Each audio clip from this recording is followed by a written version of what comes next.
السلام عليكم ورحمة الله وبركاته، وأهلا بيكم في قناة فهم الذات. في ناس ممكن تقف قدام قرار بسيط جدا: ناكل إيه؟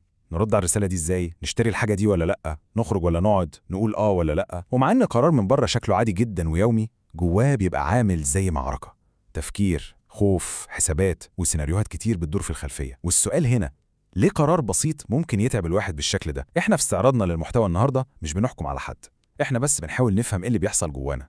طيب خلينا ندخل في الموضوع على طول ونفهم المتاهة دي. ليه القرار بيتحول لمعركة؟ المشكلة مش دايما في القرار نفسه، المشكلة أحيانا في الأبواب والمشاعر اللي القرار ده بيفتحها جوانا.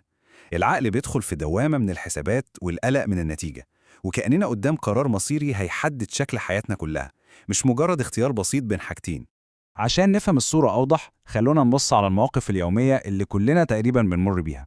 تلاقي الواحد فينا ماسك المنيو ساعة عشان يختار هياكل إيه، أو يكتب رسالة ويمسحها 10 مرات قبل ما يبعتها، أو يشتري حاجة ويرجع يشك فيها فورا: هل كان لازم أجيبها ولا ضيعت فلوسي؟ أو حتى نتردد في قبول فرصة شغل كويسة جدا عشان بس خايفين نندم. الأمثلة دي بتعكس واقع بنعيشه كل يوم، وبتأكد إن جوه الاختيارات البسيطة دي خوف داخلي وحسابات وقلق رهيب من اللي هيحصل بعدين. واللي بيلفت النظر جدا في الموضوع ده هو المعنى الحقيقي للتردد. يعني صعوبة اتخاذ القرار مش ضعف شخصية زي ما البعض بيظن خالص، دي ببساطة آلية دفاع من العقل بيحاول يحمي بيها صاحبه من اللوم والندم. القرار البسيط ممكن يلمس خوف قديم من الغلط، أو إحساس إننا لو اخترنا غلط هنتحاسب حساب عصير. وده بيوضح بشكل عبقري إزاي أشباح التربية والنقد المستمر بتأثر علينا لسنين قدام.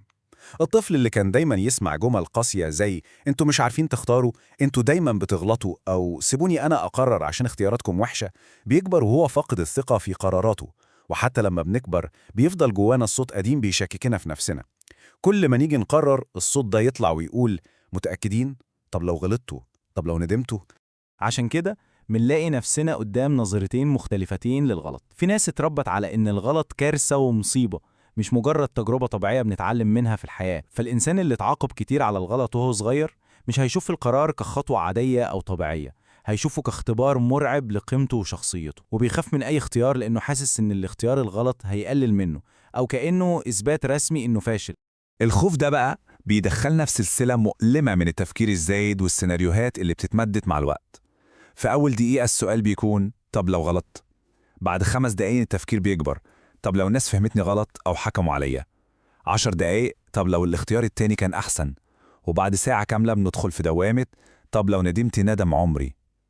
العقل بيخلق 1000 سيناريو خيالي، وبيحول القرار البسيط لمتاهة مرهقة جدا بتستنزف طاقتنا تماما. المتاهة دي بتخلينا ندور على وهم كبير قوي اسمه القرار المثالي. بعضنا بيبقى مش عايز يختار اختيار كويس ومناسب، لا، بيبقى عايز الاختيار المثالي اللي ما فيهوش أي نسبة خسارة أو مخاطرة، قرار مضمون 100%.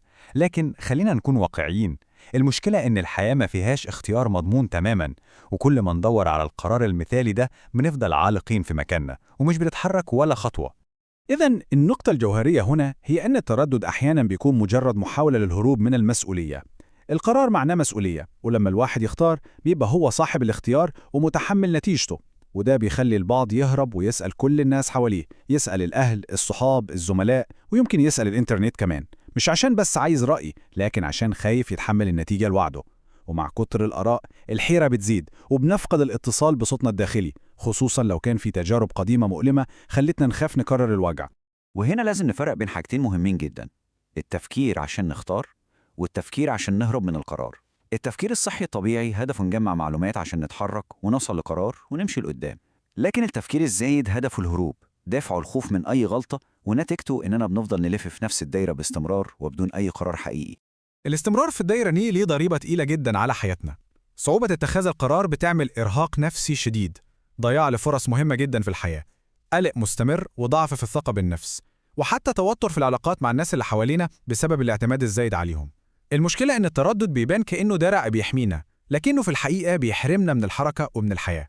خلينا نتنقل لنقطة تانية ونشوف إزاي ده بيبني خطوات نحو الثقة وإعادة بناء الثقة في اختياراتنا. أول خطوة عملية هي إننا نسأل نفسنا هل إحنا محتاجين قرار مثالي ولا قرار مناسب؟ لازم كمان نقلل عدد الناس اللي بنسألهم وندي نفسنا وقت محدد وصارم للقرار عشان ما نسيبش الباب مفتوح للتفكير الزايد. خلينا نبدأ نتدرب بقرارات صغيرة جدا ونتقبل إن اختياراتنا بتتبني على اللي كنا نعرفه وقتها، وده كفاية جدا. مهم نفتكر إن الغلط مش بيحدد قيمتنا كبشر، ومش كل قرار هو اللي بيحدد مصيرنا النهائي. لو التردد بيلازمنا كتير ده مش معناه إننا ضعاف، يمكن بس اتعودنا نخاف.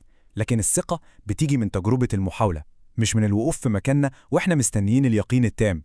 الثقة بتتبني من جديد بخطوات شجاعة وبإننا نتحرك لقدام. وفي النهاية أحياناً القرار الصح مش هو القرار اللي ما فيهوش خوف، لكن هو القرار اللي بناخده رغم الخوف، لأننا قررنا نثق في نفسنا وناخد خطوة صغيرة.